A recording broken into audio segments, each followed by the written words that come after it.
In my beginning is also my end. Houses, they rise and fall, they crumble, only to be rebuilt, to crumble again.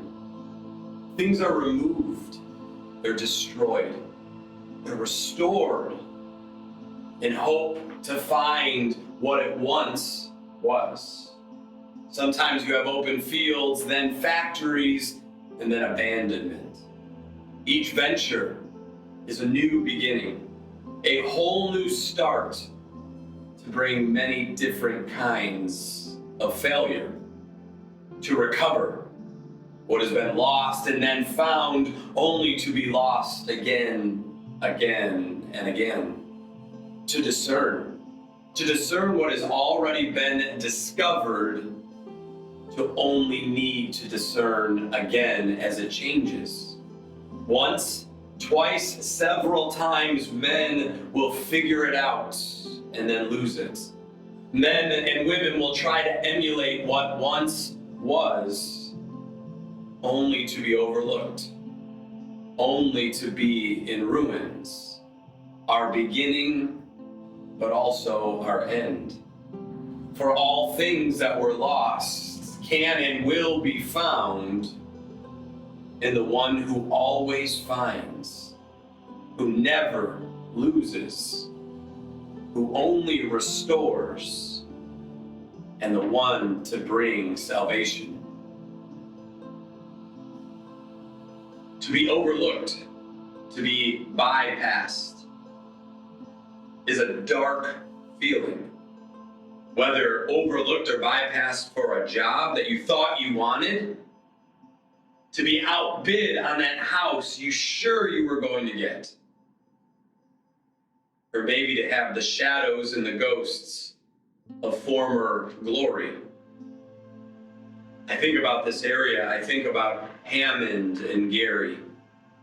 I think about what it would have been like to live there in the 20s, the 30s, and the 40s. The boom of civilization, in a sense, here in Northwest Indiana. And then I'm reminded of Colossae. I'm reminded of a town that once was, never to be returned again. A town overlooked by the Romans. A town overlooked by its people. A town that was in desperate need of relevance, only to be wrought with confusion, only to be wrought with a darkness, only to be wrought with a decay that I'm sure it never thought it would get. It never thought it would experience. And then I think about us. I think about what we hope to understand in this life. The things we think we understand, the things we think we know, only to find out it's folly, only to find out that without the one true source of life, it all is decay, it all is overlooked, it all becomes compromised. Then my mind goes to submarines.